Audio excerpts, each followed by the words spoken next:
श्री स्वामी समर्थ. अध्याय 16. सर्व शिष्य तीर्थयात्रेला गेल्यावर स्वतः सिद्धमुनी गुरुसेवेसाठी श्रीगुरूंच्या जवळ राहिले. श्रीगुरू वैजनाथ येथे 1 वर्ष होते. तेव्हा एक ब्राह्मण श्रीगुरूंच्याकडे आला आणि म्हणाला, महाराज, माझे मन स्थिर नाही. मला माझे गुरु फार टाकून बोलतात, क्रोध करतात, वेदशास्त्र न शिकविता इतर गोष्टी करायला सांगतात. मला त्याचा वीट आला आहे. मी त्यांना सोडून आपल्या चरणाशी आलो आहे. तेव्हा मला उपदेश करा व ज्ञान द्या. तेव्हा श्रीगुरू म्हणाले, ब्राह्मणा, तू स्वतः आपले अहित करून घेत आहेस. तू स्वतःचे गुणावगुण काय आहेत याचा विचार करीत नाहीस. तुला ज्ञान कसे मिळणार? आपल्या गुरुचे तू नेहमी दोष सांगतोस. तुझे मन स्थिर होणार नाही. जो कोणी मनुष्य गुरूंचा द्वेष करणारा असतो त्याला इह व परलोक काहीच लाभत नाही. जो गुरु सेवा करतो, जाणतो, त्याला सर्व ज्ञात होते. गुरु संतुष्ट झाला तरच वेदशास्त्र समजते. अष्टसिद्धी आपल्याला वश होतात. गुरु हाच ब्रह्मदेव, गुरु हाच शंकर, गुरु हाच नारायण स्वरूप आहे.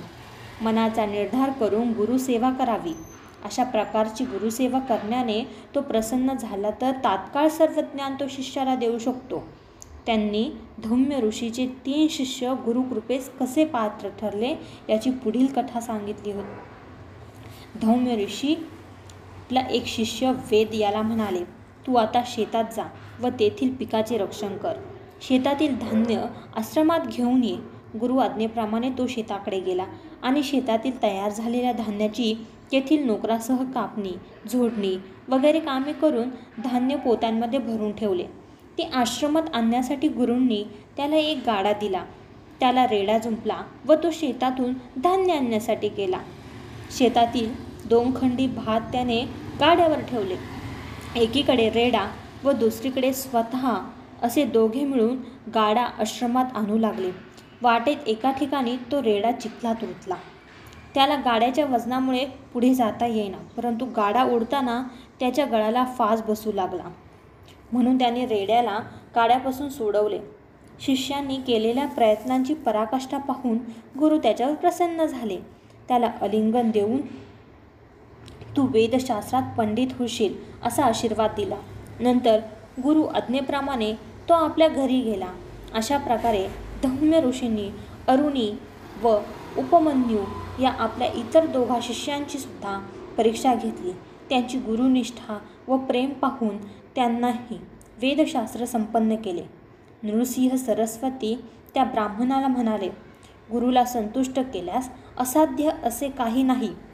हे तुला माहीत असताना तू अविद्येमुळे व्यर्थ भटकत आहेस.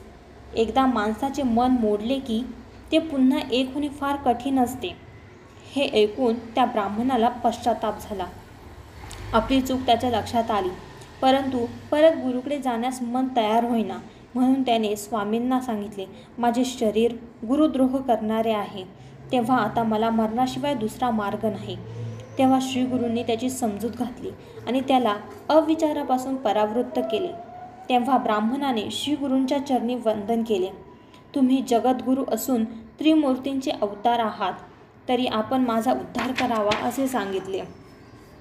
तेव्हा श्रीगुरू प्रसन्न झाले व त्याच्या मस्तकावर हात ठेवून त्याला आशीर्वाद देत म्हणाले, तुझे गुरु म्हणजे मीच आहे. जरी तू आपल्या गुरुकडे जा. त्याप्रमाणे तो ब्राह्मण परत आपल्या गुरुकडे गेला. श्री स्वामी समर्थ. श्री स्वामी समर्थ. अध्याय 17. करवीर क्षेत्रात एक वेदाभ्यास करणारा ऋग्वेदी ब्राह्मण राहत होता. तो शास्त्रे व पुराणे सांगत असे. त्याची कीर्ती संपूर्ण गावात झाली होती. शास्त्रे आणि व्याकरण याचे मला संपूर्ण ज्ञान होते. तो निष्ठेने आन्हिक व नित्यकर्माचे आचरण करीत असे. त्याला एक पुत्र झाला, परंतु तो जन्मापासून मंद बुद्धीचा होता. दुर्दैवाने काही वर्षांनी त्या बालकाचे आईवडील दुःखी असमाधानी अवस्थेत कालवश झाले. म्हणून तो आपल्या आजोळी आजोबा आजीकडे राहू लागला. तो 7 वर्षाचा झाला तेव्हा त्याच्या आजोबांनी त्याची मुंज केली. आजोबांनी त्याला संध्या गायत्री मंत्र शिकविण्याचा प्रयत्न केला, परंतु शिकवलेले त्याच्या काहीच लक्षात नसे. तेव्हा तो वेदाभ्यास तरी कसा करणार? त्याला शिकण्याची जिज्ञासा होती, परंतु मंदबुद्धीचा असल्याने त्याच्या काही लक्षात राहत नसे. जेथे कोणी अध्ययन सांगत शिकवीत असत तेथे जो जाऊन शिकण्याचा प्रयत्न करी, पण तो लगेच विसरून जात असे. गावातील विद्वान लोक त्याची चेष्टा करीत असत, निर्भत्सना करीत त्याला खूप टाकून बोलत असत. ब्राह्मण कुळात जन्माला येऊन सुद्धा तुझे जीवन व्यर्थ आहे. ज्याला विद्या असते तोच लोकात मोठा मानला जातो. विद्या ही ब्राह्मणाची ठेव आहे. ज्याच्याजवळ विद्या असते त्याला जीवनातील सर्व सुखे मिळतात, तो यशस्वी होतो. एखादी व्यक्ती वयाने जरी मोठी असली तरी त्याला विद्या प्राप्त नसेल तो समाजात पूज्य ठरत नाही. त्या गावातील ब्राह्मणांना त्याने विचारले, माझी शिकण्याची खूप इच्छा आहे, तेव्हा या परिस्थितीत मी काय करावे? आपल्याकडूनच मला प्रेरणा व मार्गदर्शन व्हावे अशी मी आपणास विनंती करतो. तेव्हा ते ब्रह्मवृंद उपहासाने त्याला म्हणाले, तुला विद्या प्राप्त होण्यासाठी पुनर्जन्म घ्यावा लागेल.